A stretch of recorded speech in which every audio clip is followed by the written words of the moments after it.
This week on Influence, it's one online community's quest to beat them all.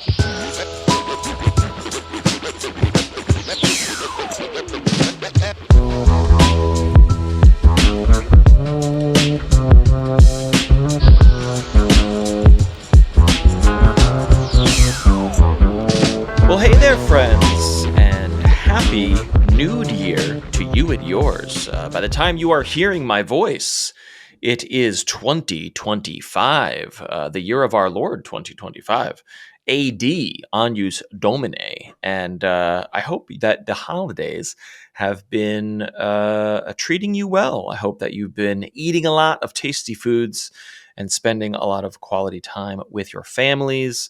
I have been doing all of those things, and just recently been feeling a little stir crazy. Like I gotta get back to it. I gotta come do things. I gotta do more.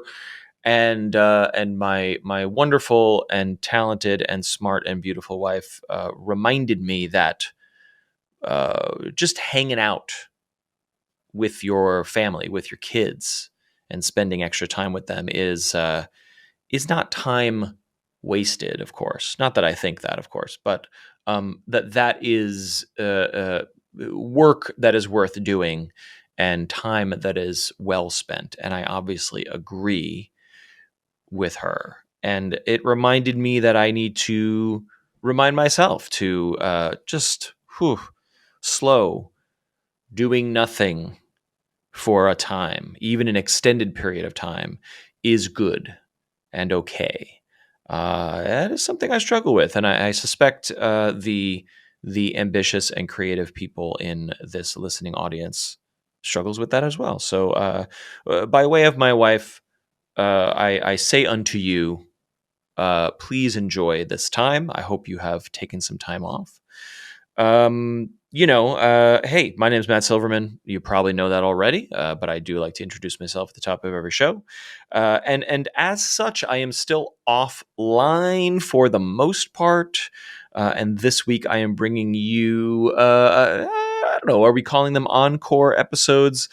Cross feed. We're crossing the streams, as the Ghost Busters are wont to do.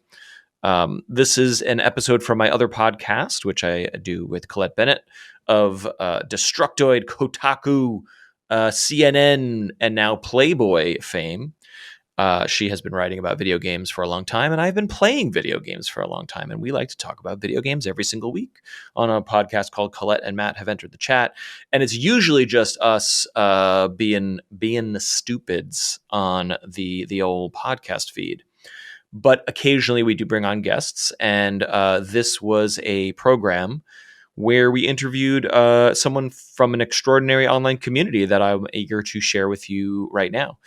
But before we do that, I was joking, of course, the year of our Lord, 2025. We celebrate secular Christmas in this household. No mangers or angels to be found, but we do the Christmas tree, and of course, we do not believe in supernatural things like gods and Jesuses, but obviously, Santa Claus is without question real and absolutely came into our house to deliver lots of presents this year. Not lots of presents. I'm going to say the right amount of presents that were received by the children and all parties extraordinarily well. Everyone had an excellent time and an excellent Christmas. We hosted Christmas Eve with my side of the family and family friends who we love to see, and then we did Christmas Day with Christmas morning with us, just us in the house, opening our family and Santa Claus gifts. Then we went over to my wife's side of the family for Christmas Day dinner and dining and shenanigans. And it was, there are Christmases when you have kids where they're very little, and it is just them understanding what presents are and kind of getting a handle on the Christmas magic of Santa and whatnot. And those are really, really extraordinary Christmases. And we've had a bunch of those. And now that the kids are older, it's fun in a different way. And this year was, I'm just going to say it, a top 5 Christmas morning. Just everyone really was so calm, peaceful, grateful, appreciative, and excited about hanging out, being together, and getting some sweet, sweet gifts. So, there was something, the one other thing. Well, I want to tell you about 3 things. One is that I have been following a story. I don't have a lot of notes written about it, but I was watching some videos and reading some articles about it that I just think is fascinating and fucking shitty. But I should have looked up the YouTuber. I watched his video earlier this week, and I'll put it in the show notes as well. But a YouTuber that I was not familiar with, but did kind of this really excellent expose, let's call it, about Honey, which is the browser extension that is supposed to find all the coupon codes for the things you're buying on various websites, and then say like, hey, we automatically clipped all the coupons and got you all these discounts. It's automatic and it's in your browser and everything.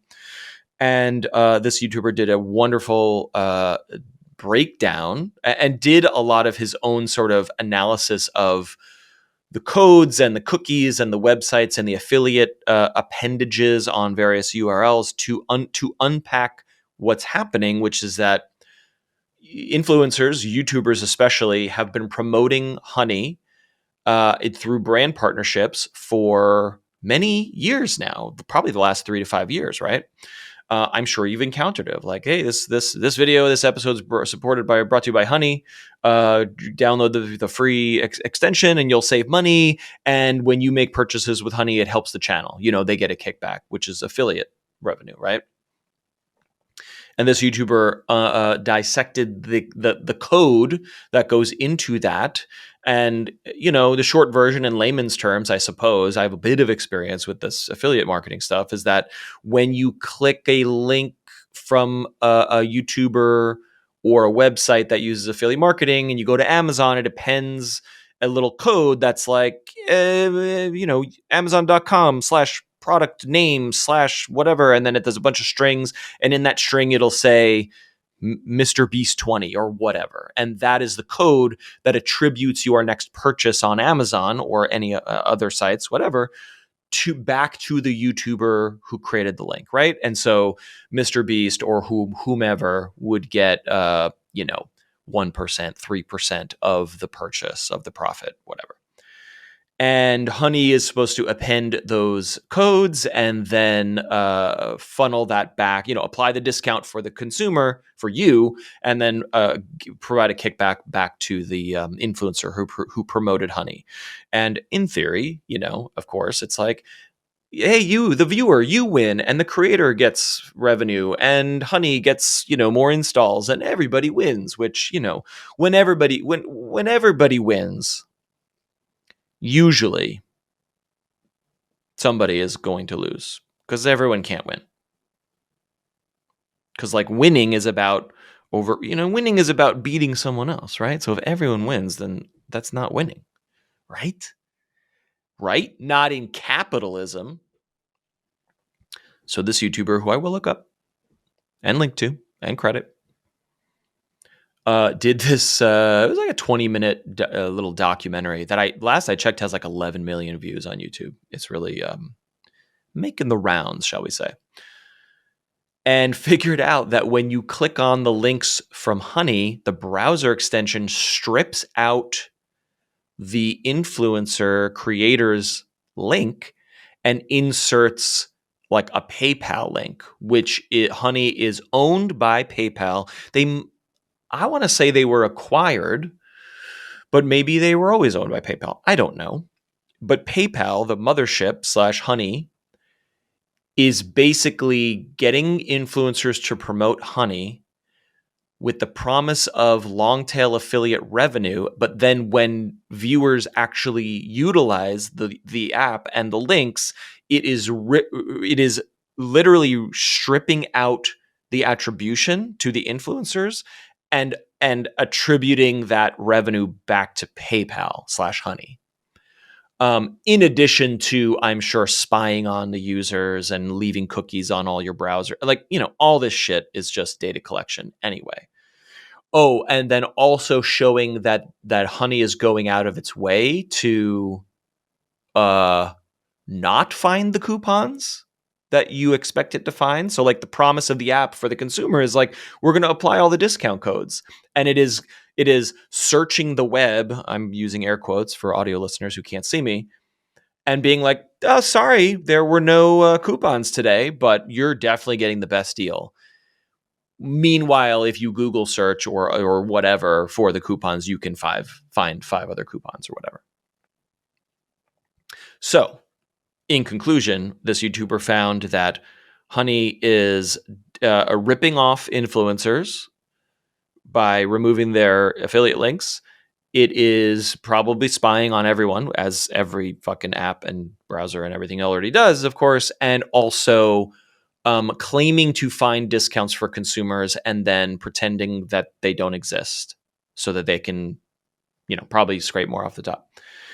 And so this video went bananas, and it's a bummer because many major influencer creator type people who and love, especially on the YouTube, has been promoting Honey for many years.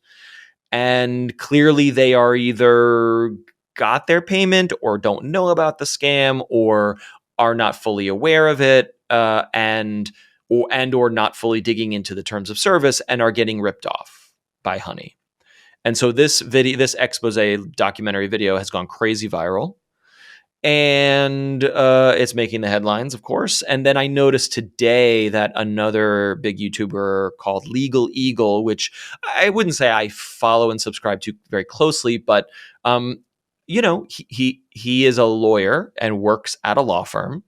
Maybe he's a partner at a law firm or whatever, but like is a major presence on YouTube and discusses like internet legal issues as like a legal influencer, and then is also like and probably does very well. Like the channel is very large and turns big numbers, so probably makes a good living from the YouTube channel. But then in addition to that is like, hey, and we are a law firm that handles these types of issues. So if you are affected by these issues, you can, it's a form of marketing for the law firm, which I find very interesting. I would like to have him on the show at some point. I may have reached out in the past. But not only did he cover this, I presume, but filed a lawsuit, maybe even a class action lawsuit against Honey/PayPal. This was very recent, I think maybe just within a couple days. So, I find this to be very interesting. I would love to unpack it with a legal person. Maybe we'll have Paul from Kelly Dry back on. I don't know if this is his area of expertise, but I find it very interesting. I wanted to mention it, and I wanted to link and shout out to this YouTuber because, fucking sucks. And I feel like PayPal in general does not have the most amazing track record when it comes to not being shitty not being shitty to consumers in general. And now they're ripping off influencers as well, allegedly. So that's that. Number 2, I have 3 guests that are booked coming up. 2 of which I would like to tell you about right now, which is Sky Berkson. I've mentioned him before. If you do listen to our other podcast, Colette and Matt have entered the chat. He is a buddy. He's a friend. He is a personal friend, I want to say. I'll say it. He's a friend. But the reason I love talking with him is because he is a video game enthusiast, and so he occasionally will pop in to co-host the other show. But I have talked to him at length on there about his work as a creative person, a creative professional, because he creates these absolutely stunning it's hard to sculptures slash dioramas is probably not the best word, but like these really he is a miniaturist. He would describe himself as a miniaturist. Incredibly detailed architectural sculptures of set pieces, buildings, environments from your favorite video games and from some movies as well, and does commissions for some really big creators, influencers, YouTubers in that space, where he will create, this elaborate cemetery from Bloodborne, or he will create the hub world where you get all your missions and equipment from Monster Hunter World, like just these epic things.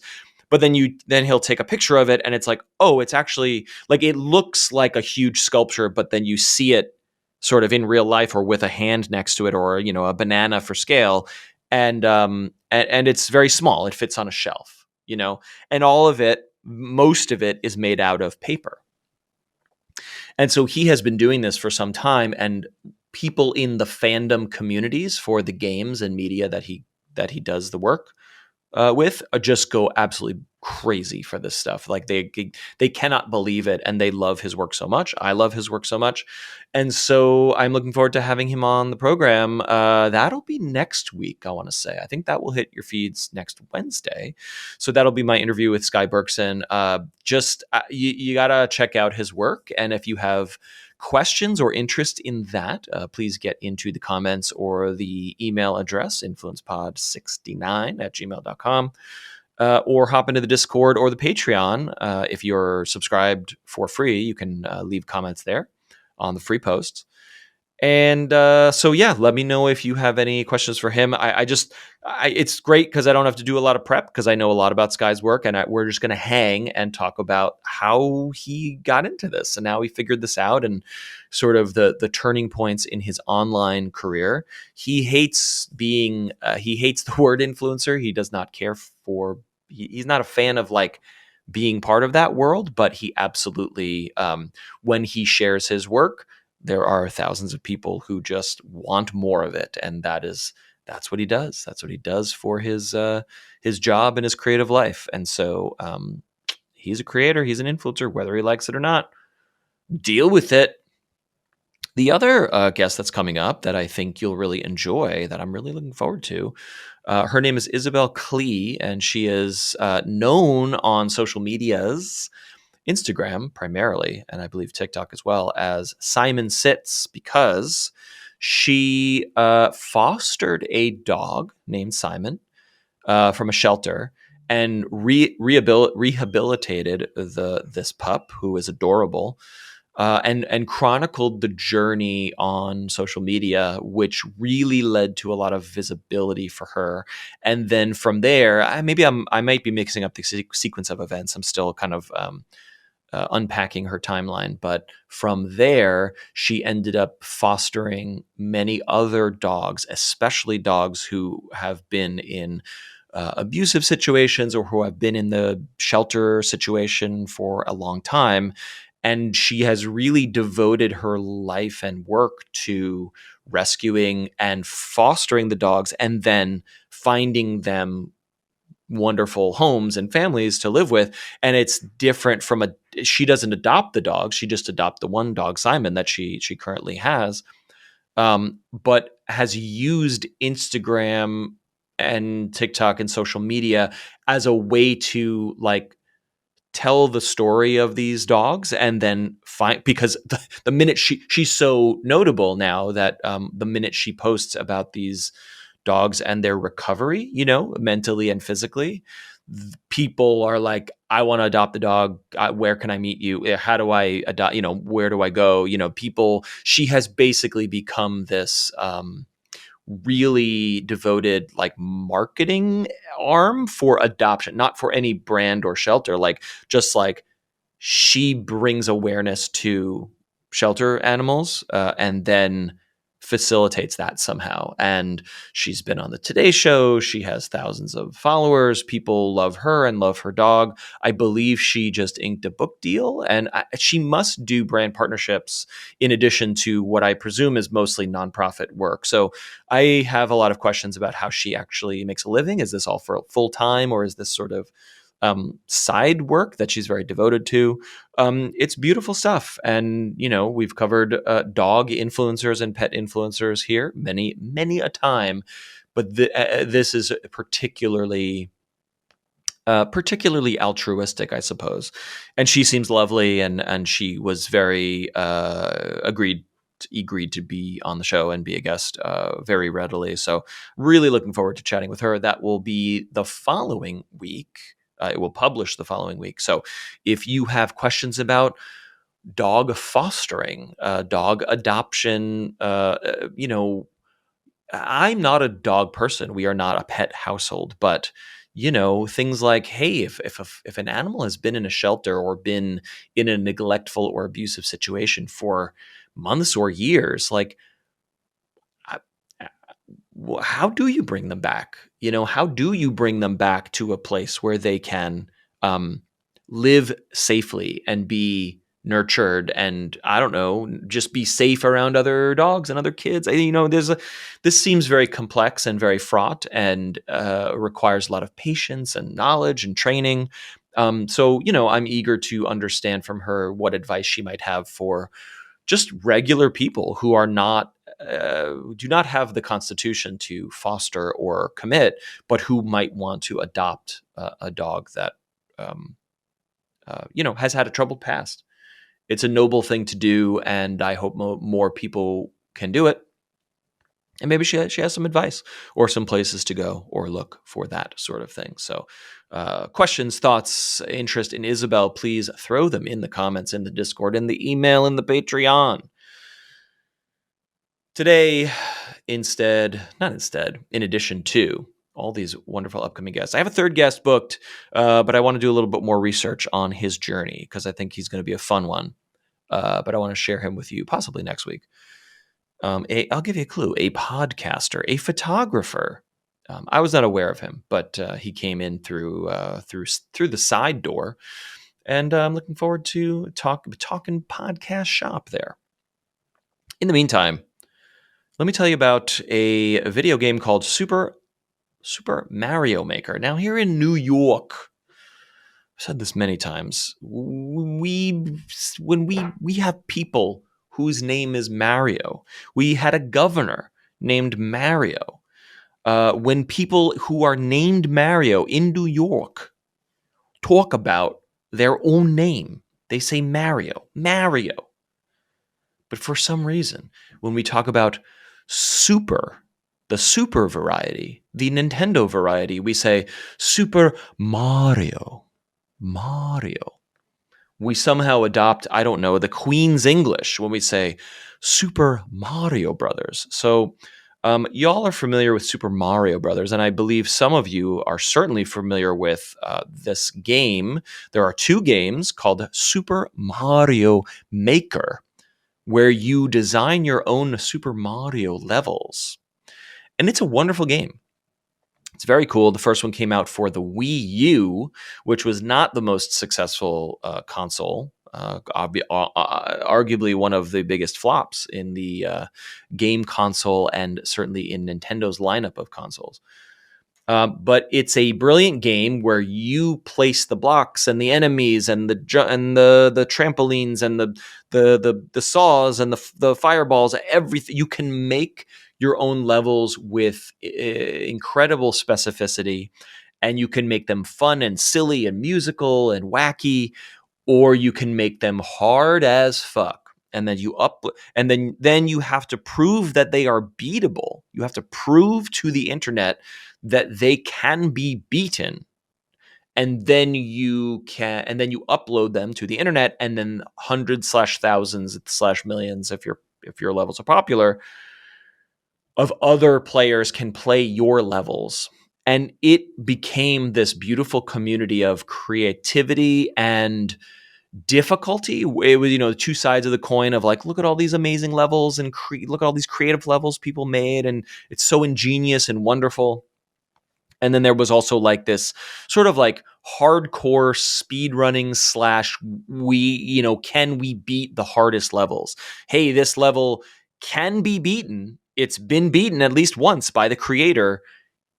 Can we work together to figure out how to beat these like insanely difficult levels?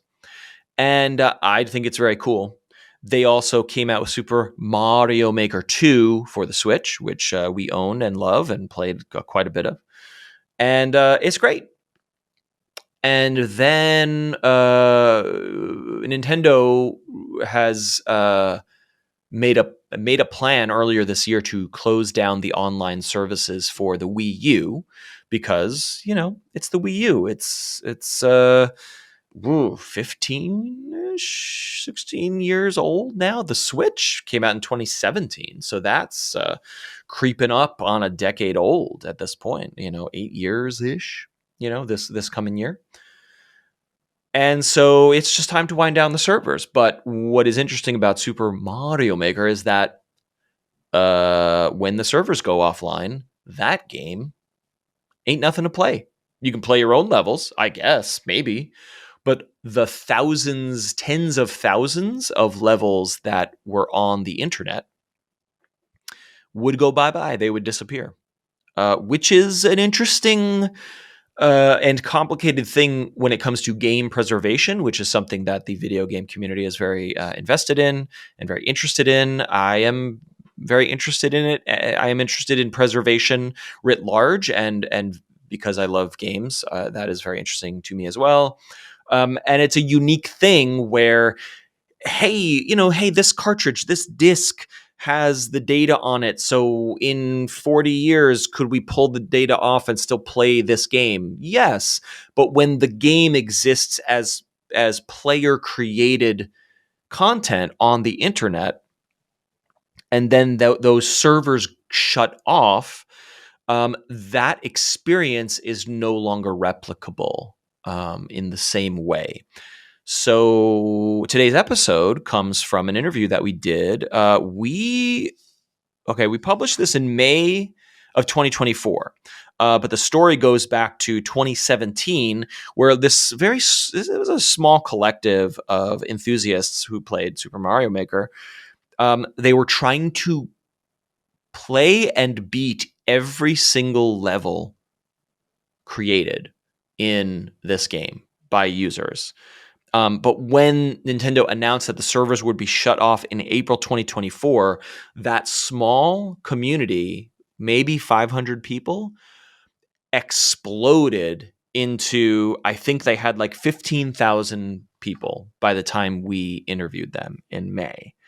And so because Nintendo's online systems are very wonky, they started creating like spreadsheets and systems to catalog every level that they could access in the game and assign it to community members and beat them as quickly as possible before the servers were shut off. And many of them, 90% of them, are just like, hey, this is 30 seconds. Oh, you run and jump here. This is just a throwaway thing that someone made. It's not that interesting. Jump here, stomp on this guy, done, completed. Check the box. So people were, finishing levels. Hey, I finished 40 levels in an hour, whatever it might be. But as you might imagine, there were some levels that were like devious, like ridiculously difficult to complete and very challenging for the community to tackle. And they were running out of time. April was the deadline.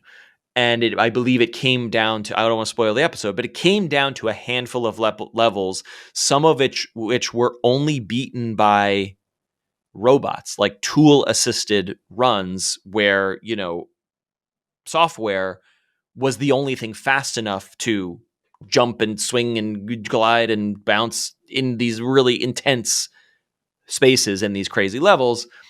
And then right before, I think days before, the server shut off. Somebody somewhere in this group did it, and they did it, and they completed and it made headlines all over the place. And I said to Colette, my co-host, I was like, we got to talk to these people. We got to figure out, how did they do this? How did they figure this out? It's on one hand, it's silly and trivial. And on the other hand, it's an amazing achievement. It's an amazing achievement that a group of people were like, this game has tens of thousands of levels. Can we beat this game before the clock runs out? I love this stuff, and I think you will too. So this episode was published May 3rd, 2024. This was probably a few weeks after they did it. The community is called Team 0% and is named for their mission to leave 0% of the levels unbeaten. They accomplished the mission, spoiler alert, but we knew that going in. How they got there is the fun. So we talk with Mason, Magic Mason 1000, who has been part of the community for a long time. I believe he does a lot of their YouTube content and social media content, which is a lot of the reason why people from the outside of this world started paying attention, started joining a lot of media coverage, both like inside the gaming media and then also like more mainstream media was like, whoa, look at this guy from Japan who, beat this crazy level. And guess what? There's only 17 more levels to go. Are they going to do it? Like, it's a cool story. We were very excited to talk to Mason, and I think you will enjoy this. So without further ado, I will be thanking all of the people who make this show possible on patreon.com/influencepod, especially those at the executive producer tier who contribute $10 or more per month. Those are Dominic Kerr, Bowie Barks, William, and Duran. Thank you so much for the contributions from everyone and those who subscribe for free at patreon.com/influencepod. Get the show as a newsletter. It's a great way to get updates about the show. I will be sharing posts about upcoming guests, so you can ask your questions in the comments there. It'll be right there in your inbox. And now, I wish you the happiest of New Year's, the happiest of holidays. I hope 2025 is at least marginally better than 2024 was. And without further ado, here is our interview from May with Team 0% Magic Mason. And thanks for listening to Influence. Here we go! Stay a while and listen.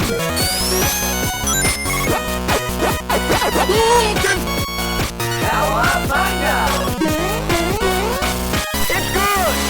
You're listening to episode 154 of Colette and Matt have entered the chat. Hip, bip, bip, bip, bip, I know what this show is called. I don't know about you, but I definitely know it. Chat entered the Colette and Matt. Chat entered the Colette.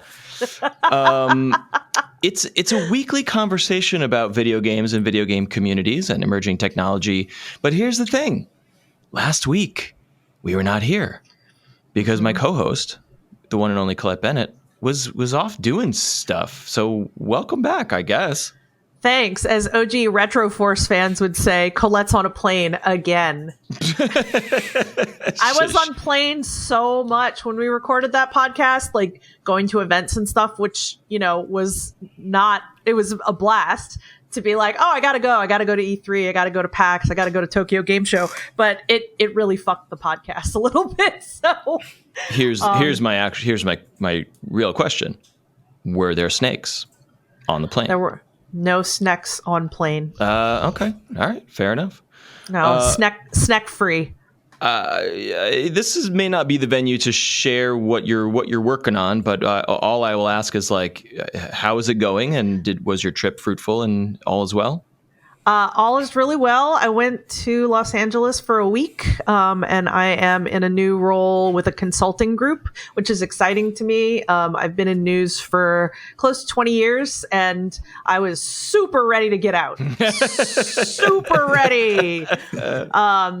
And, I think even before the whole AI is going to, replace your job stuff, I think I was pretty ready to get out. But that really kind of felt like the final take on that. I was like, yeah, I think I'm going to go on. So I'm very excited because I'm like, yay, I get to do something totally new. And I'm not going to go into great detail about what I'm doing yet, but perhaps I will in the future here. All right, stay tuned. We typically just hang out here with our listening community and shoot the shit about the video games that we're playing and some video game news that might be interesting to us. And there were some stories popping off a couple weeks back that were extremely interesting to us. We talked about them multiple weeks. And that is the fact that Nintendo, small indie developer, Nintendo, you can look them up. They had a video game console called the Wii U. I did not own one. I'm sure I asked you. Did you own one? I hated the controller so much I couldn't buy it. Wait, I'm serious. You never bought it? No, it's like the only mainline Nintendo console I never bought. Same. Because I played it at friends' houses and I was like, I can't. I don't think I've ever even touched one, but literally that is exactly my story as well. I mean, holding the controller is funny, though, because it's like, if you hold the controller now, you can see that it led them to the Switch. Of course. So I kind of see it as like, well, it played a very important role. No doubt. But there were a handful of maniacs who did own a Wii U and who did enjoy a video game known as Super Mario Maker, the original. And Nintendo has begun sunsetting the online services for the Wii U, and I think guys. The 3D. No, I don't know. That might be something else I'm thinking of. But anyway, servers are being we're planning to be shut down for this platform, and that means that the user created levels for Super Mario Maker, the Orig, would become inaccessible. And so we started to see headlines about game preservation and access to content and things, but specifically a group of very committed individuals known as Team 0% were working to finish every single user-generated level on this very special game. And we reached out to Team 0%, and we are thrilled to welcome a representative, an ambassador of this team, this amalgamation of Super Mario Maker diehards. Please welcome to Colette and Matt have entered the chat, Magic Mason 1000. Welcome.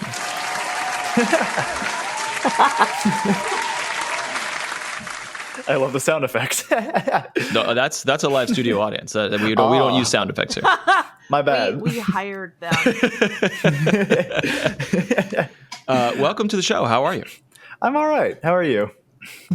We're thrilled to have you. We're excited to talk to you. Oh, the sound effect we usually play when we have a guest is this one. Agent Mulder believes we are not alone. Because we're usually alone, and then we bring some special people on. So welcome. We're thrilled to speak with you. Why don't you introduce yourself, sort of your role with the group, and then I really think we want to take it back to the origin story of Team 0% and what you all have accomplished. Yeah. So my name's Mason. I joined the group back in 2019, so about 2 years after it was made. And I've been here pretty much ever since. I'm a moderator, so basically I just help run the entire server. It's a little complicated. There's a lot more roles in the server. If you join, you'll see there's like a billion different colors for names. So all the roles are a bit spread out. But basically, I just run the YouTube channel for the team. Mm-hmm. And I've been starting to do a lot more with Mario Maker 2. Mm-hmm. So the Mario Maker 1 servers shut down. I used to play on my Wii U, mm-hmm. but I since lost my Wii U about a year ago. So throughout this last year when the servers are the final stretch to getting all the levels cleared, I haven't been able to play. I've mostly just been cheering from the sidelines. But now that Mario Maker 2 is we're moved on to that, I've been playing a lot more recently. So take us back a little bit. You joined this group a little bit later in their Yes. formation, but like, what was the origin of Team 0%? And I think based on a little bit of homework that we did, this is like 2017-ish, right? Yep. The day before Christmas, actually. Oh, okay. Okay, so essentially 2018, but yes, go on. Yeah. So the whole team was created by Jeffy, is his name, and with collaboration with the Dark One. So on Reddit, the Dark One, I guess I should go back even further. When Mario Maker was created, the way you would save levels to your system, because it was through a website, because the Mario Maker game didn't actually have a search system. Right. You couldn't go and like type in a Zelda and find levels themed around Zelda or anything. You had to actually go on the website and log in with your account. God, I remember this. Because Okay. of that, all of the levels in the game were stored on this website. So the Dark One, he made a script that basically just scraped all of the levels off of the site and made a big spreadsheet with, like, I forget the number. It was like the top 800,000 uncleared levels. I don't remember exactly the number, but it was some number like that. And he made a Reddit post about it, and it got a little bit of attention. Not a whole lot, but a bit of attention. But one of the people that saw it was Jeffy, and that gave him the idea to create the server to try and beat all of the uncleared levels in the game. Okay. And actually, he originally started with just 2015. There was about, I forget how many people, it was like 50 or so people who joined originally, just to start clearing off all of the 2015 levels. The whole point was that they kind of wanted to beat levels, because there's actually a thing that some level creators would do, whereas that when their level gets beaten, they'll delete it and re-upload it so it stays uncleared. Interesting. So they were specifically focusing on 2015 because it had already passed that year. So if you deleted the level and re-uploaded it, you couldn't upload a 2015 level again. It would be marked as 2017. Okay. So they were focusing on just 2015. So that's kind of how it started. And just to clarify, because this answers like a lot of my core questions about like the organization around this. Meaning, I only have experience with Super Mario Maker 2, and like you said, similarly, searching or cataloging or finding levels is it's a crapshoot. You just load it up, and it's like, here's something popular, and you play it, and it's you beat it, you beat it.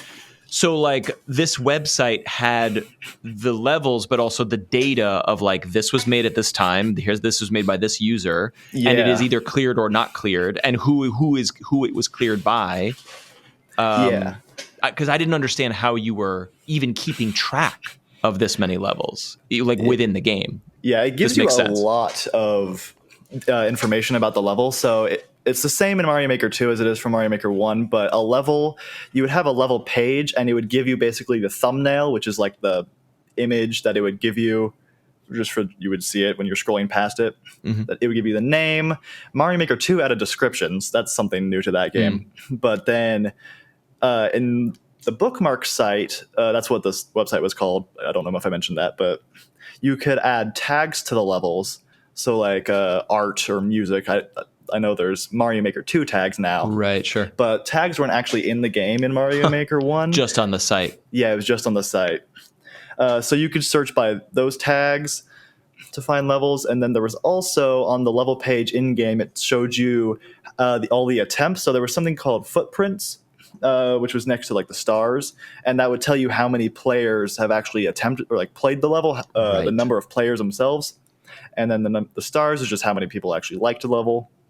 But then the attempts would show you, of those amount of players who played the level, how many of them actually beat the level, because it kept track of every time you died. Yeah. So if you took 10 attempts to beat the level, it would have 1/10, for example.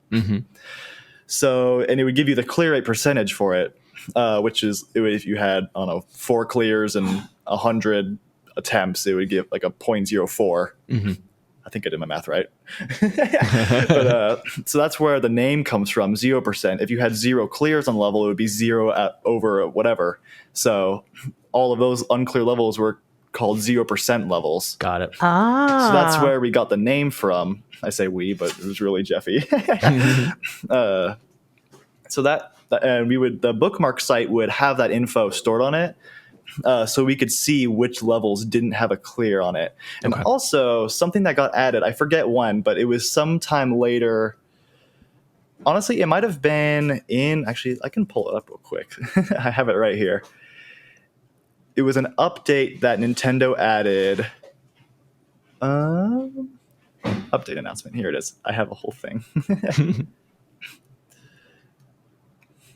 December 17th is when they announced it. So I think it was actually around the same week that Jeffy made the Discord server. This update went out. And this is what added first clears to the game. So and world records, actually. So before this update, you could beat the level and you would mark you as you beat the level, yay. But there was no real reward you would get other from that. But then on this update, they added world records where if you beat the level as fast, if you were the fastest one to beat the level, you would be featured as the world record holder for that level. That's cool. And they also added, specifically relevant to this, first clears, which means if you were the first person to beat the level entirely, you would get the first clear badge for that level. And world records, they could be stolen by other people if they beat it faster than you, but first clears are actually, you can't get that taken away from you unless the level itself is deleted. So they were focusing on the first clears now because that had just come out, and they were a lot more focused on beating uncleared levels after that update. So that's where that whole kind of started from. And so the concept here was not to beat every single level ever created, but to identify the levels that had never been cleared and tick the box so that the entire game, quote unquote, could be beaten. Is that accurate? That's accurate. It's to beat every single level. It would be a lot more difficult because you would have to track who is beaten which levels. So tracking just which levels aren't beaten is significantly easier, and it also narrows down the options a lot more. This makes so much more sense than some of the media coverage was sort of like it gets construed sometimes. It gets construed, exactly. For and example, then one other mechanical question just before we move on to the nitty gritty is like, you identify them on the website of like, all right, this one has not been cleared. How do you, is there a code that you enter into the game? Yes. Okay. They made it significantly easier in Mario Maker 2, but in Mario Maker 1, it would have a 16-digit code. So you had to spend 5 minutes putting in this entire code. Longer to type the code than to play the level. Yeah, sometimes. I know. It was horrible. They made it, I think, 9 characters in Mario Maker 2, which was significantly easier, but...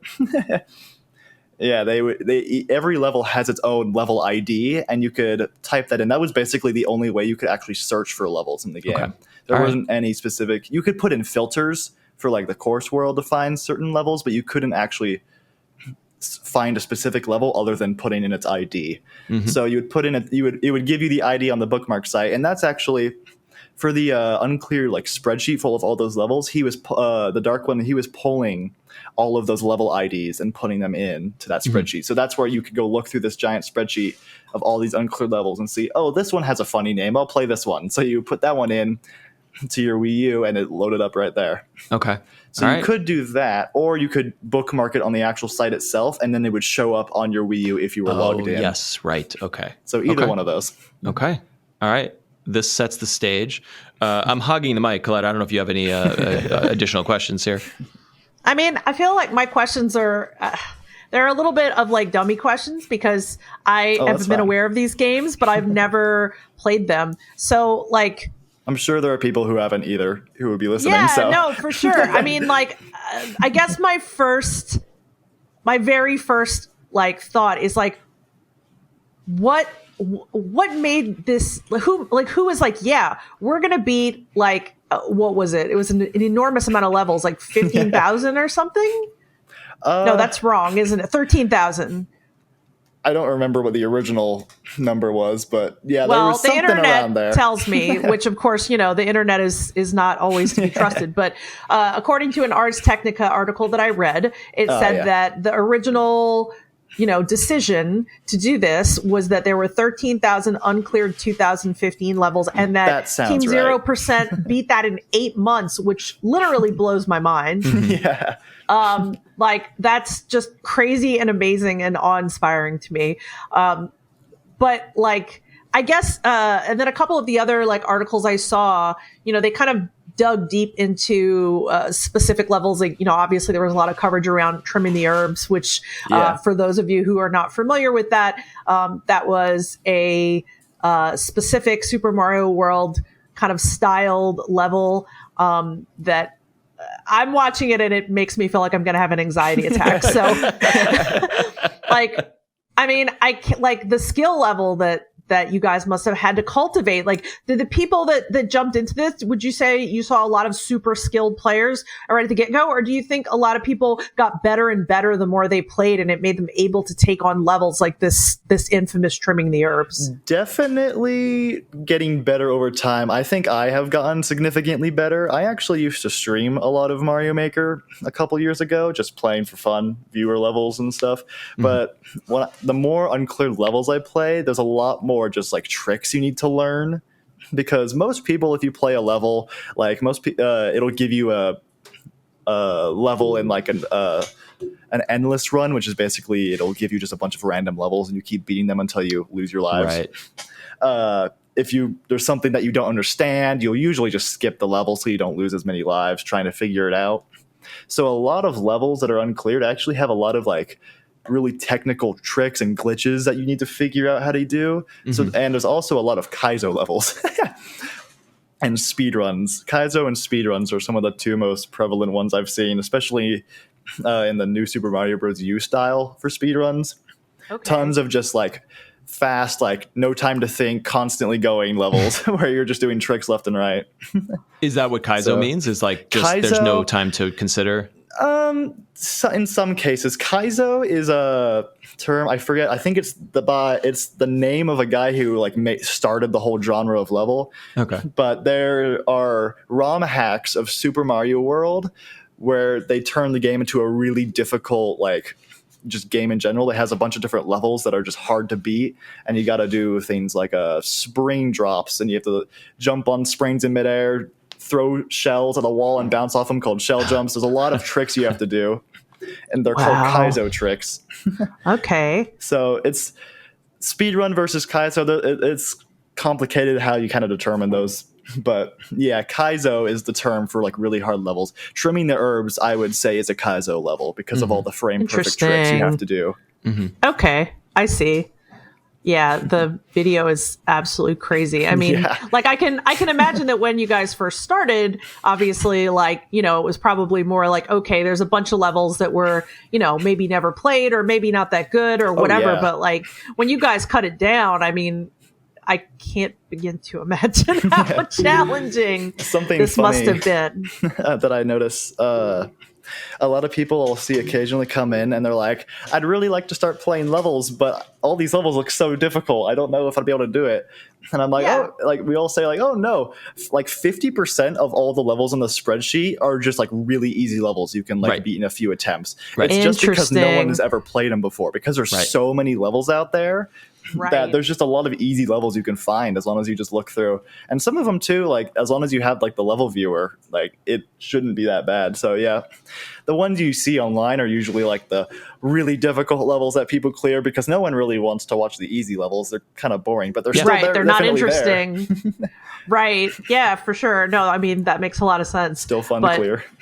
Yeah, but I mean, and how was it for you guys, when you found out that there was the deadline and that April 8th was the day that the servers were going to be shut down, were you guys freaked? Were you oh, hell yeah, we can do it? Was it all over the map? How was it?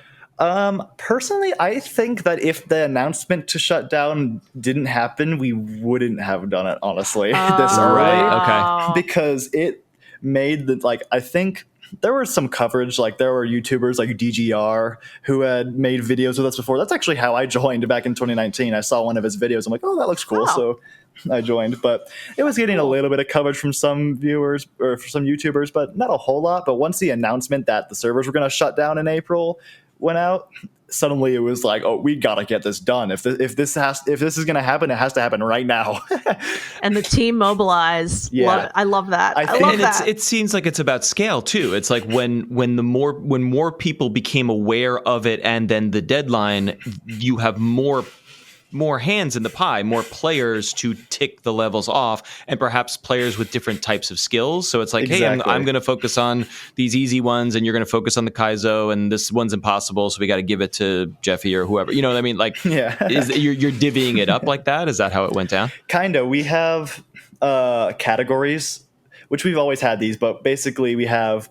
I'm looking at it right now. In Mario Maker 2, we have a category for SMB1 ground. So levels that are in the above ground style in the Mario Bros. 1 game, we have a spreadsheet that just has all of those levels specifically. Mm-hmm. So we can focus on those, and that helps us narrow it down a lot more. It's kind of hard when you look at a giant spreadsheet with 100,000 levels and you're like, well, where we start. But if we have these categories, it's a lot easier to be like, okay, I'm going to pick off this one. Like currently I've been working on Link levels from 2021 because I really like Link stuff. But yeah, back to earlier, you were talking about how people were getting better and better over time. When we first started, I'm pretty sure from what I know, because I wasn't there back then, but people were pretty good back then, but people have gotten a lot better just in general, honestly. You see that with a lot of games too. When a game first comes out, people are okay, but just the more years go on, people get significantly better at the game, just more practice time. Although one person, Fritzef, who I know, was there from basically the very beginning. He was he beat, I think, the most amount of levels from the final 100 in Mario Maker 1 out of everyone, and he was from the very beginning. So that was like he is like one exception. Wow, he was really good. Freaking awesome. Well, so what was the this transition from, hey, we're only focusing on the 2015 levels to the wider catalog? Was that all about the deadline, or was there another step in between those two things? It's kind of complicated. That whole era is a lot convoluted. What happened was, I think they beat 2015. I don't remember when it happened, honestly. I'd have to look. But see, yeah, I'm looking through. I don't have it written down, but once 2015 was beaten, that was kind of like the original goal. So I think it had grown enough by then that people wanted to move on and do 2016. Mm-hmm. So they had started that, but a problem was at some point, I don't remember when, I think in like 2019 or 2020, the bookmark site shut down. They just shut off the servers, which rendered the uncleared spreadsheet completely useless, and it shut it off. So suddenly people lost interest. It was like, well, we can't track it anymore. So, and Mario Maker 2 is coming out. That was around the time that the game got announced in 2019, and it came out later that year. So people had moved on to that one, and there was no bookmark site for Mario Maker 2. Right.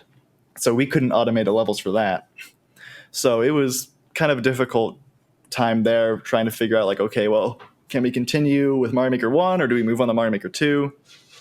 But we don't know what we're doing for manual. So actually, we had a huge slump. People didn't. A lot of people had left. We just lost traction completely when the bookmark site shut down. And my claim to fame is I was one of the first people to start the Mario Maker 2 spreadsheets in I think 2020 during COVID. I think is when it was. Me and two other people, Kagayaku and Joshi TM123. They're not as active anymore, sadly, but we three of us all just kind of made a spreadsheet that we used.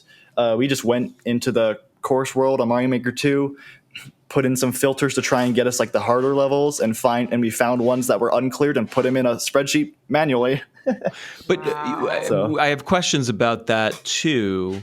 But going back to the bookmark site shutting down, how did the project, after the slump, how did it proceed if there was no way to check off the completed levels? Yeah, we just started doing it manually, for Mario Maker 2, because I had already started doing that there. So we eventually just kept manually checking off. Like we would go in, someone would post a screenshot like I beat this level, so we would go in and manually check it off and delete it from the spreadsheet. And you would, because we had all of the levels I think from like 2016 up until the bookmark site shut down, like already there on the sheet. So we had all the records there of which ones were uncleared, but we didn't have newer ones. So we're like, well, we can focus on 2016.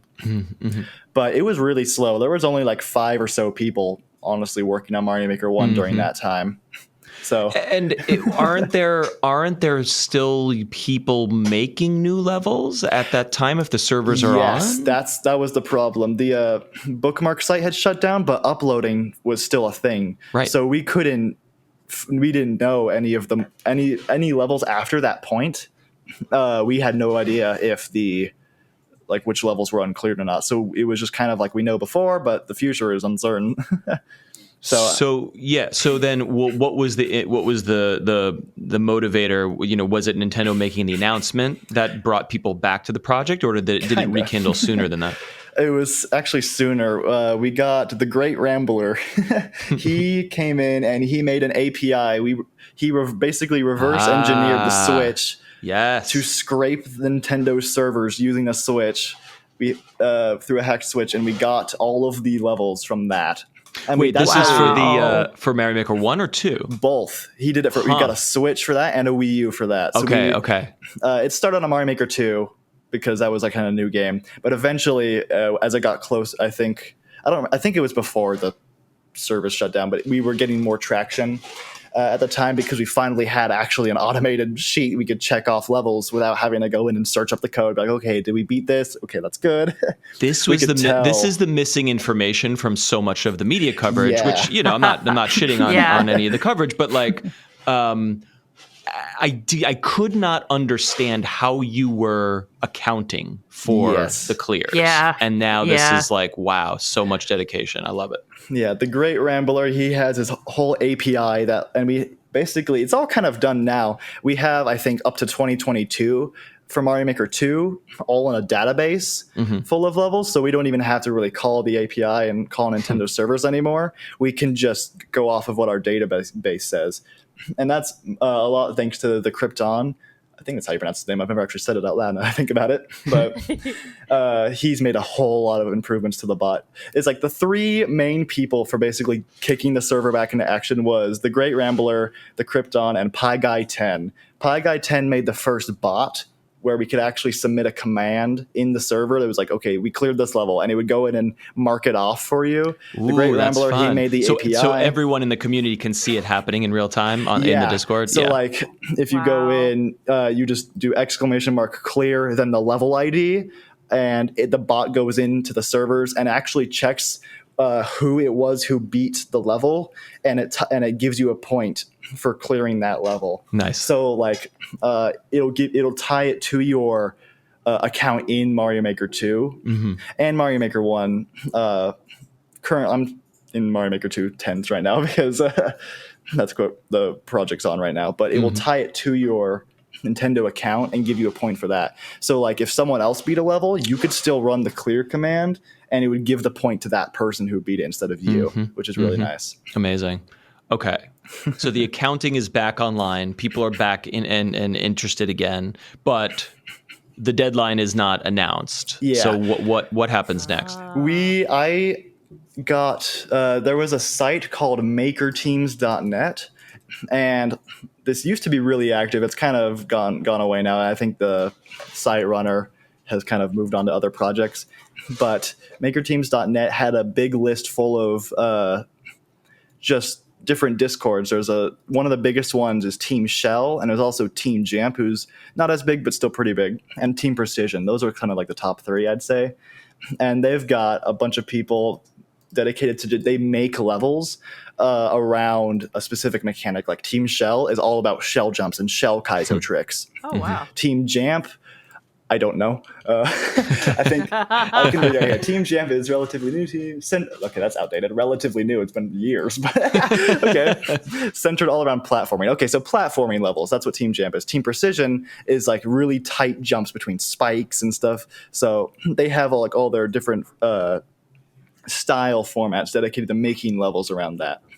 I got Team 0% listed on that site, I think like a month before it kind of stopped updating, because a lot of people were submitting more applications to like get their teams hosted on that site, and they just didn't go through. So I think I was like right at the deadline, but I got Team 0% on that site, which helped a lot more people join in.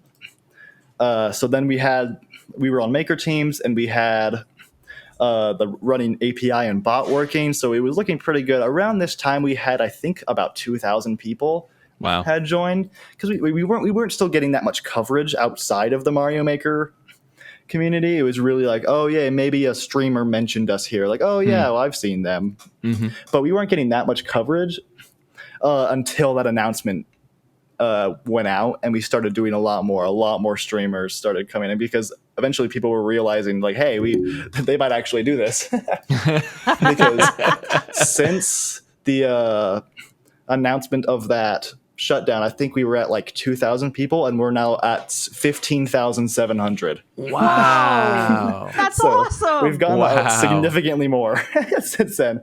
I think if like, I was thinking like if the announcement that it was going to be shut down like happened at the very start of the game or something, like it was always known, we wouldn't have beaten it. I think people would still be more interested. We might have gotten close, but I think the fact that it was suddenly like, oh, this is real, like this game is going to be gone in a year, so we got to get this done. So it started just picking up significantly more. Mm-hmm. And it was nice because we already kind of had all of that set up for Mario Maker 1 at the time, because some people were still working on it. All the infrastructure was there to like put in the bot for Mario Maker 1 and tie it and scrape the level data from a Wii U. So now we have all the levels again. But now that we had all of that, we were ready, just like we can take off and go. So we grew significantly right then when it got announced. That's awesome. All right. And this is where the drama starts to kick in, right? Like you're zeroing in on the hardest of the hardest levels ever, like the most insane levels ever created, right? Something I think actually a misconception here. I don't think trimming the herbs is actually that difficult. Oh, really? Yeah, okay. It's definitely really like I couldn't beat it, but I don't think it's actually as difficult. It's I think the fact that it was like the last level in Mario Maker 1, I think people associate that with being the hardest level in Mario Maker 1. Okay. I think it's actually not that hard compared to some other levels, because the reason it was just so like heavily covered was because we only had like 2 weeks to beat it. Like if you put like a month of work into it, I'm sure you could beat it. Like any skilled player could get to it pretty easily. It would just take some time because of how short it is. If you've seen the clear video, it's only like a 10-second or 20-second level. I don't remember how long exactly, but it's just 10 or 20 seconds of pure pain. There are some levels that are similar to that where it's not like all frame perfect, but it's really tight tricks for like 5 minutes. Right. But because some people have had months to beat those levels, they were able to beat that before the shutdown happened. So it just came down to trimming the herbs was the last level, and it was significantly difficult, but it was just a time limit that made it like, we got to get this done. So I think people say like, oh, this was probably the hardest level, but it's not exactly. So that leads me to ask, do you recollect what the hardest level was that you personally played? I personally, yes. It's actually on the channel, the Team 0% channel. It was in Mario Maker 2, because like I said earlier, I didn't have my Wii U, so I hadn't actually played any Mario Maker 1 levels since I think like 2020 or something. Okay. But in Mario Maker 2, the hardest level I've beaten so far, I think, is a speedrun level where you're doing a bunch of tricks pretty quickly, and I was really proud of that one. It took me like a month. Oh man, wow. I bet. But just on and off, I think during the summer. I had a lot more time during COVID. Yeah. Amen. There was something else interesting though about coming down to the wire, and I don't know if it was trimming the herbs or another one, but there was a level that was upload. There was a level that the team was trying to beat, and then they figured out that it was uploaded sort of with a tool assist or something. Yeah, that's trimming the herbs. No, that is okay. So and I'm sure listeners know, but like you have to beat your own level in order to upload it to the server. So the level is beatable unless it is somehow hacked with the tool. And so like doesn't that disqualify trimming the herbs from the list or something? It made for kind of a anticlimactic ending, which was a bit sad. The last legitimate level was called The Last Dance. Yes, okay. That level was beaten by Yamada, a Japanese player. And it was actually a race between Yamada and The Beast, who is a Mario Maker streamer. You might know him, I'm not sure, but it was a race between them, and Yamada got it. And at the time, we had no idea that was the last level. It was trimming the herbs. That was like, oh, that was the second to last level. There's one more. But then when Ahoyo, the creator of Trimming the Herbs, came out and was like, hey, I used a tool. Like it's basically, he posted pictures a lot too. He took his Wii U gamepad and basically hooked up like wires and stuff to it with a control board that had a robot play the level for him. Oh, wow. So the level was possible, but he beat it using cheats, basically. Okay, which interesting. In turn, it made the level not count because it wasn't beaten by a legitimate player. So we had done it. We had beaten every single level that was legit, but it was kind of like, well, we didn't celebrate really because we're like, oh, this is the second to last level. We beat it, and then it was like, okay, one more level. All focus was on trimming the herbs, and then when it came out, it was like, well, that sucks. But then I think it was just really poetic. Like, yes, we beat it. Sanix91, he beat it just a couple days before the shutdown, which is really nice. Did he study the tool assist run that the creator was posting? Was that part of it? Yeah, the reason it was so it took so long was not just because of all the frame perfect tricks that you had to do in succession. It was also partly because of the momentum. You had to get the perfect momentum jumping between some like spikes and piranha plants that you would land on where you needed to land correctly. So it just came down to practicing over and over and over until eventually he got it. Wow. But there was a clear video which significantly helped. And I think there was also a little bit of cheese in the level. You could do something slightly easier. It was like one less frame perfect input, which isn't that much, but it was a little bit easier to do. Every frame helps. Yes, I learned about cheese from some of the coverage, which is like a way to clear the level that the creator did not intend, basically like glitching or something. Is that right? Yeah. Yes. For those who don't know, it's just like we call it cheese whenever you go like out of bounds. You could essentially call it like in a speed run if someone glitches out of the world and loops around doing something that the developers didn't want you to do. It's basically the same thing. You could call it cheesing. Mm-hmm. I see. And okay. It's very common in Mario Maker levels because most people who make levels don't understand, like, oh, you can just jump over this kind of block at the top of the screen and skip half the level. I've beaten so many levels that way. Wow. Okay, great. But, there was a little bit of an extra way to do trimming the herbs that just cut off one frame perfect trick, which helped a little bit. Mm-hmm. Mm-hmm. So the celebration, like you finally did it. Yeah. Right under the wire. What happened there? So the celebration for Last Dance was kind of like, okay, it's when it came out that it was Taz, it was just kind of lackluster. Like, well, we beat it. Technically, it was a little hard, but we call it now 101% because like we technically beat all of the last legit levels. And so we 100% of the game, but then that we call it 101% just because of that final level that technically wasn't legit, so it didn't count, but it was the last like level that people were trying to get for, and it was possible. So yeah, see, I didn't. This is. Could we just take a moment to shout out human beings because I misunderstood trimming the herbs as like, oh, some hack or some glitch that was humanly impossible, but it was like you said, it was like a robot playing, and oh my god, there's no way a human can do it, but they did do it. But they did do it. technically possible, just very, very difficult. You'll That's see extraordinary. Taz for speed runs where it like does a million frame perfect tricks and it looks like so inhumanly possible. Technically possible if you Right. manage to press a button 5,000 times a second, but Right. yeah, like it's like just really hard to mimic a Taz, so it's pretty wild that they were able to do it.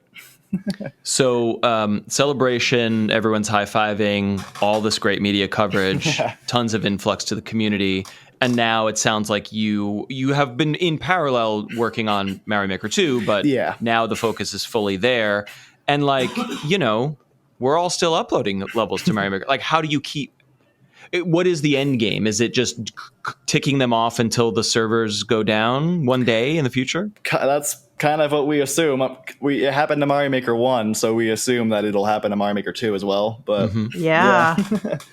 Wow. we've already beaten 2019. We beat that whole year before Mario Maker 1 was beaten. And that's also on the channel, I think. That was cleared by Kirby Swarm. But we are currently focusing on 2020 and 2021. We just go by year. So that's what we're working on now. And we're just going to keep going, I guess. Do you do the bots know how many new levels are created every day, every week? Are people still really playing it? We might have that info. I haven't really checked, but Okay. I do know. We do know the amount of levels. Let's see. 2020 uncleared. There are currently, as of right now, 57,526 levels. Holy shit. Which honestly, not that many. I think a couple of weeks ago it was above 100,000. Wow. Okay. Whoa. But I mean, on the other hand, it's like, well, obviously, like you guys probably have more people on the team than ever. So yeah, we have significantly many. It is going down way faster.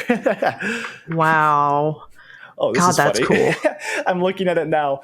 Right now, apparently, the 2021 uncleared amount of levels is 69,969. It's 69969. Perfect. I'm going to screenshot that real quick. Hold on. There we go. Oh, that's Oh, funny. it just changed as I screenshot. Glad I No. I got it right before. I'm glad. We got it on record. We have it here. This is an exclusive. All right, there we go. I have that saved. I can post that later. Oh, that's so great. So freaking great. Wow. That's so cool. Anyways, what were we talking about? Anything and everything. We have a few questions from our listening community. Colette, maybe you want to tee some of those up? Yeah, let me pull that up right now. Okay, let's see. Okay, this is a really good question. So from our Discord member, Pedro Cortez, he says, after playing so many levels, what would you say makes up a good level?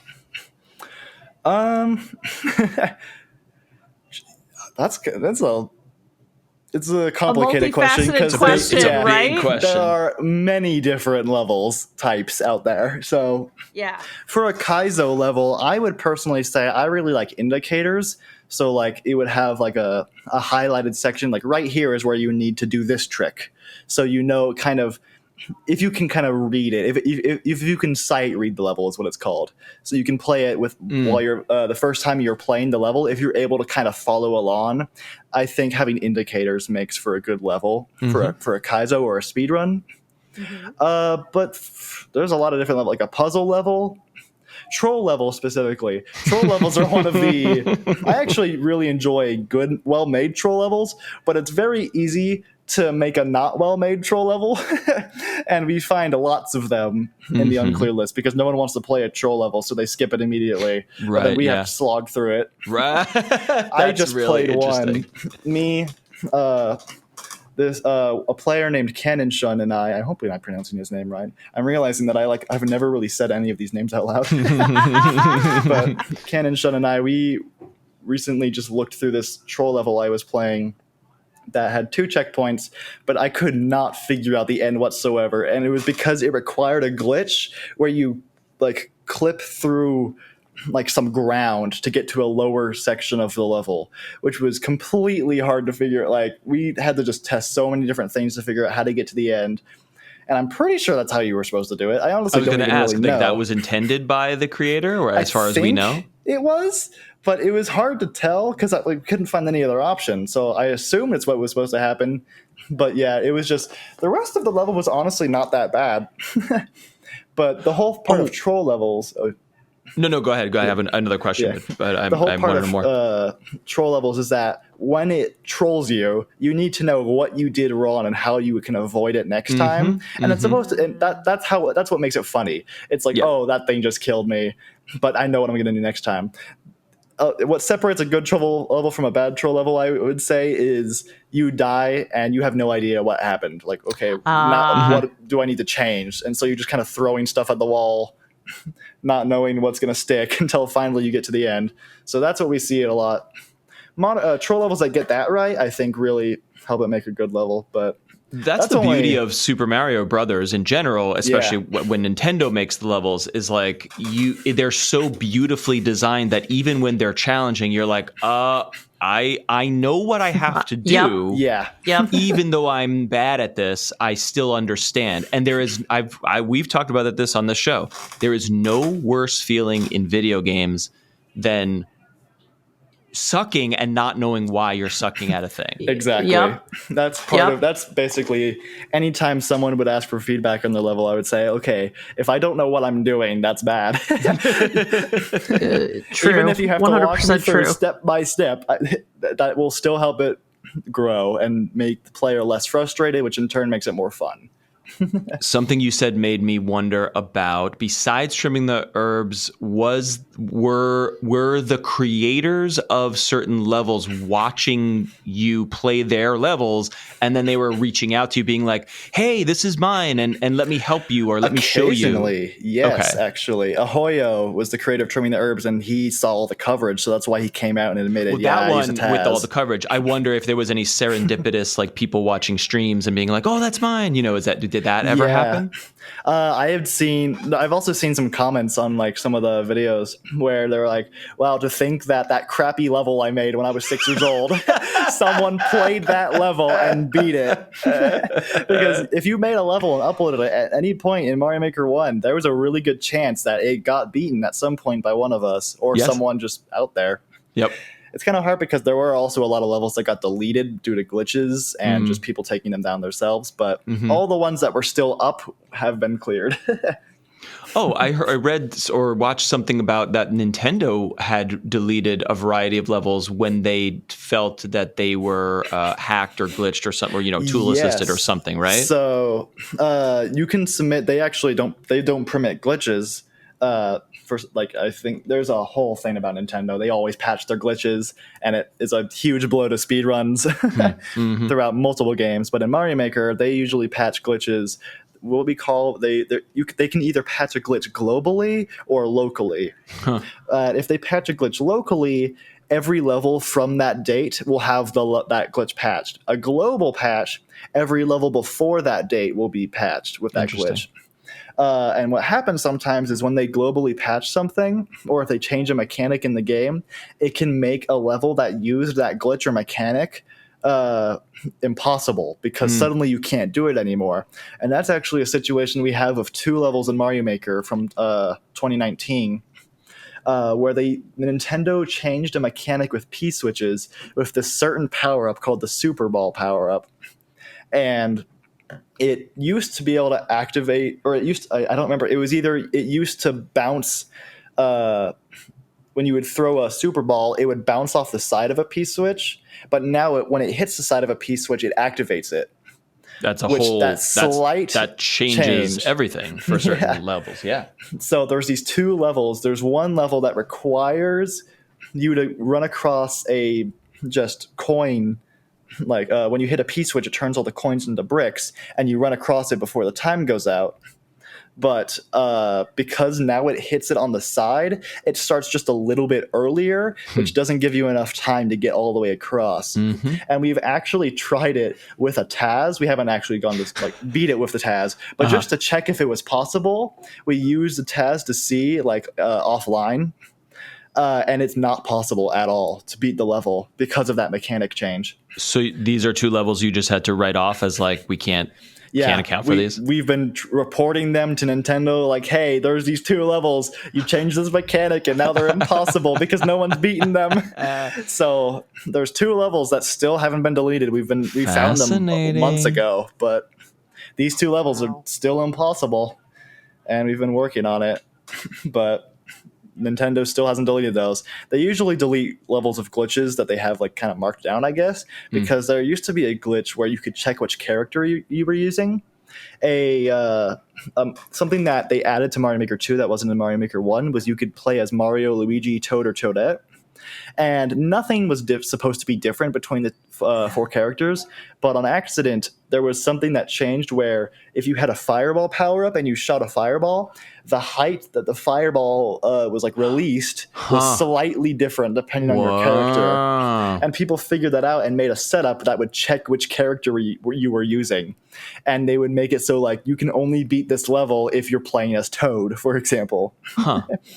Nintendo globally patched that, so there's tons of levels out there that still use the character check, which a lot of the setups are able to be cheesed. You can kind of get through it, but some setups have a certain way that you can't cheese it at all. So we have to report those levels and be like, hey, it's using a character check glitch. And Nintendo actually does delete those levels pretty quickly. Okay.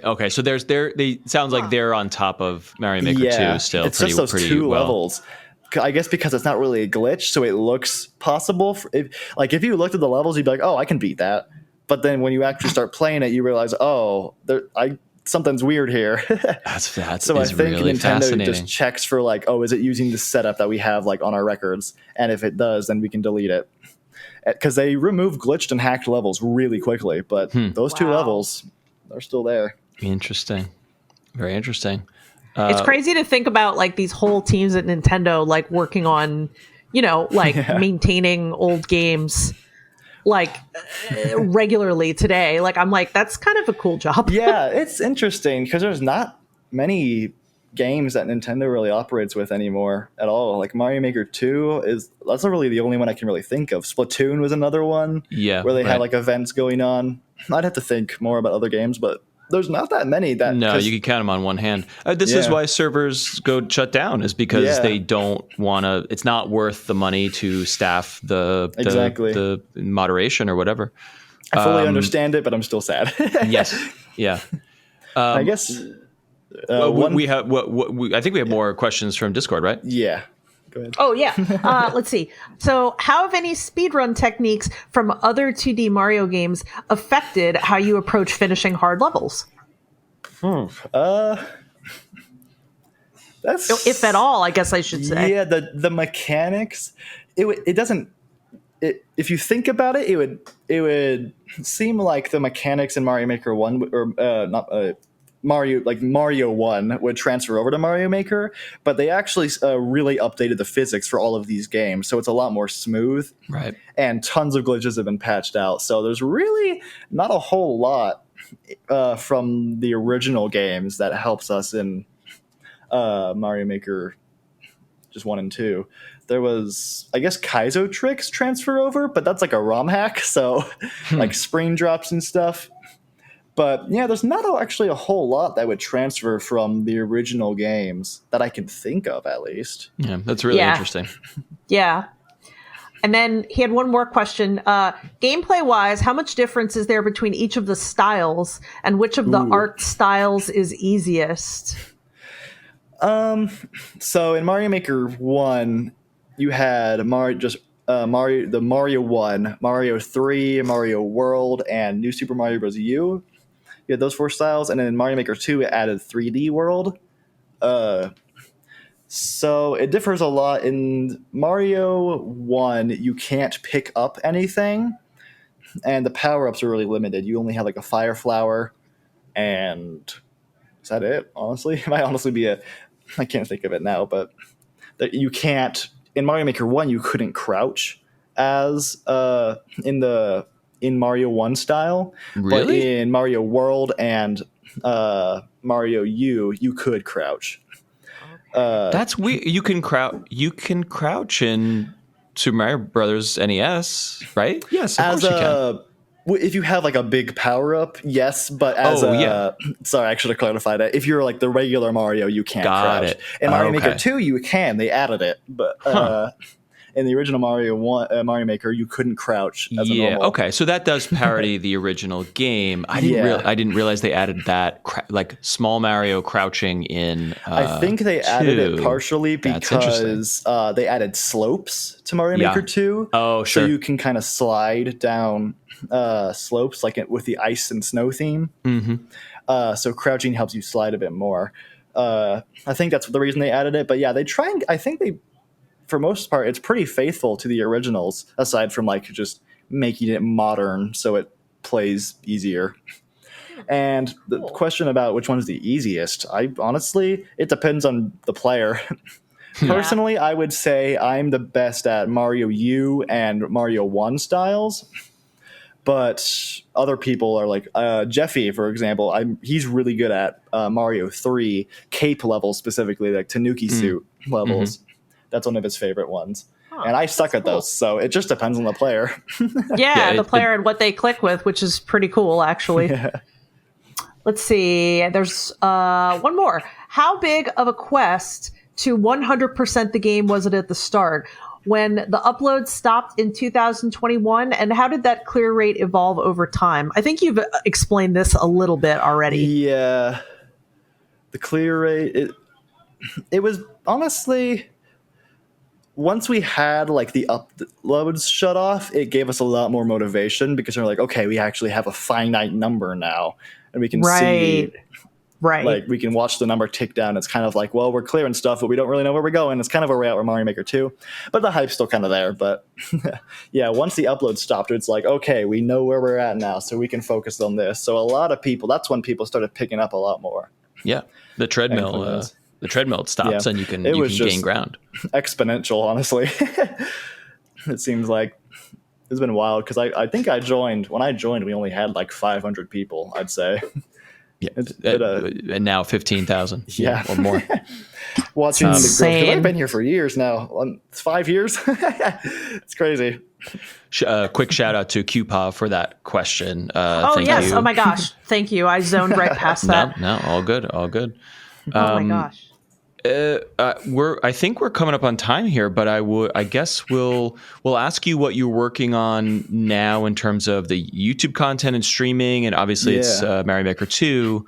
But one last thing that occurred to me, Colette, let me know if you have other additional questions. Is sort of like documenting the levels.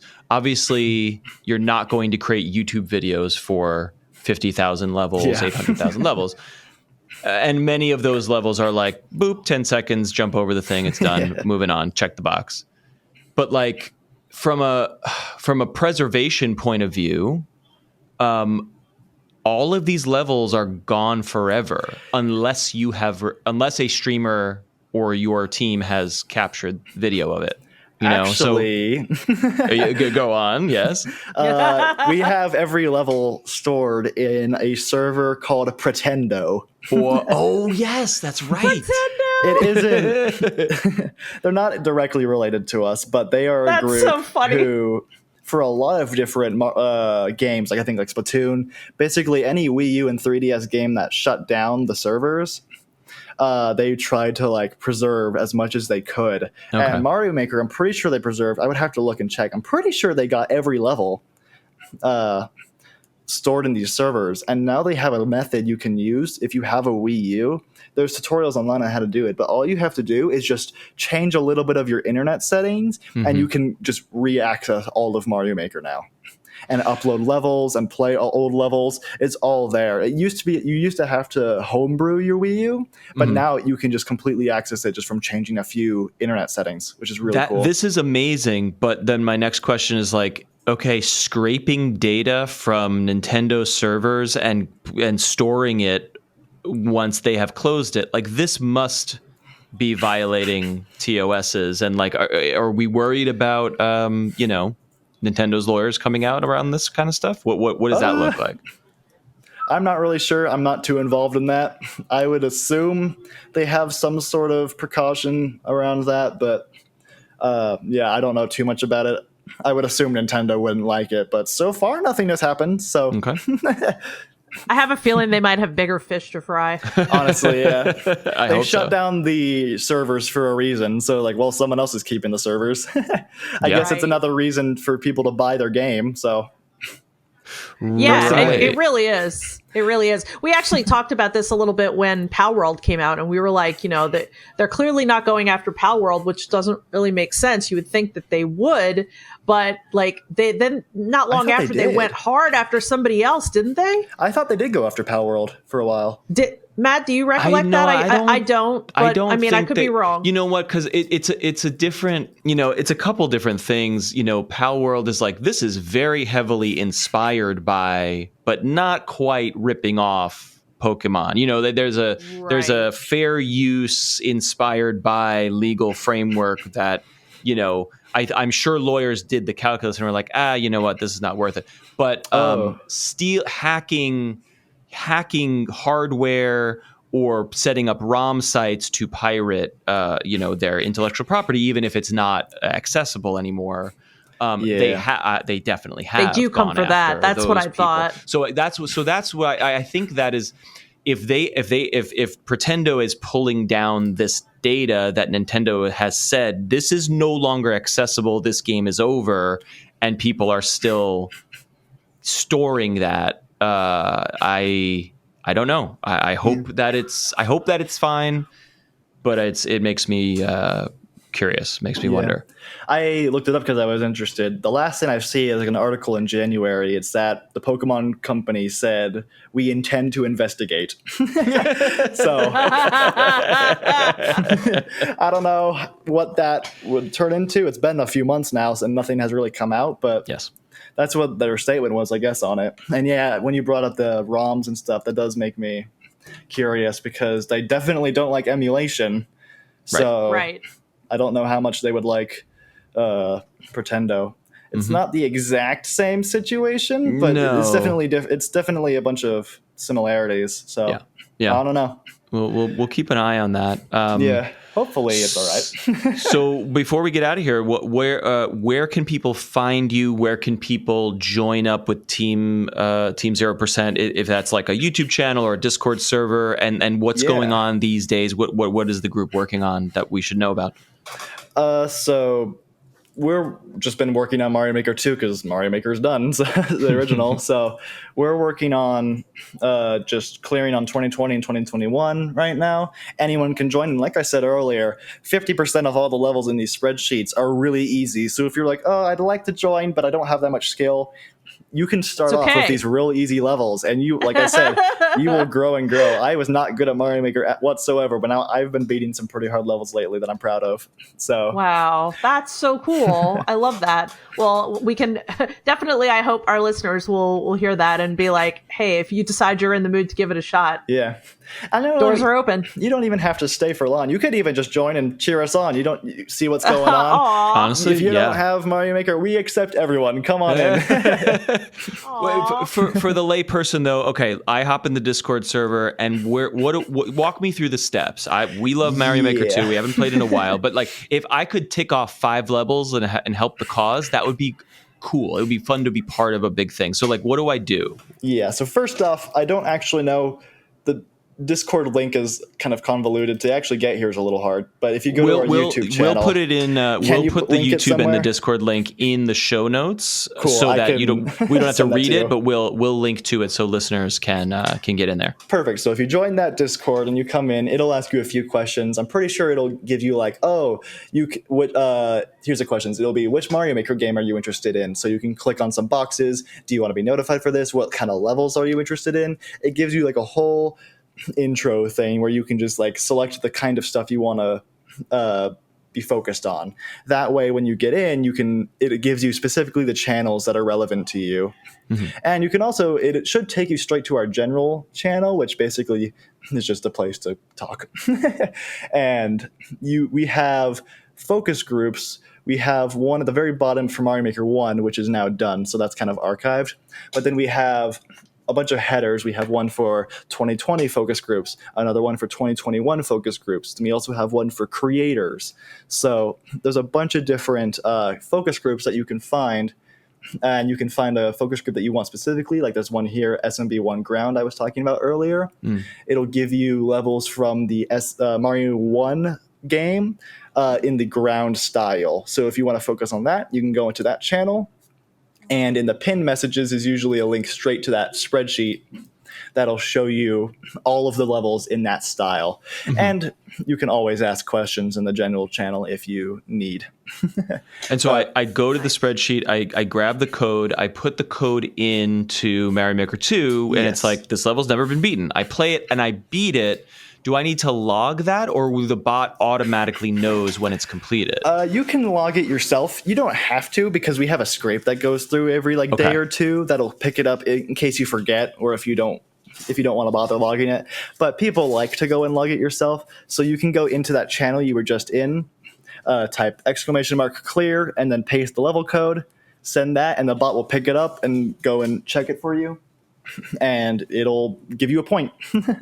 That's awesome. So, wow. That's so fun. Cool. I think I may need to, pitch in 5 levels or Yeah, so. do it, And man. That I'll would be report so back. cool. That's really fun. And it's an excuse to get the kids jazzed about Mario Maker 2, because we used to play it a lot, and we moved on to other games. But Oh, this that's is so really cool. I bet they would love like hearing about this.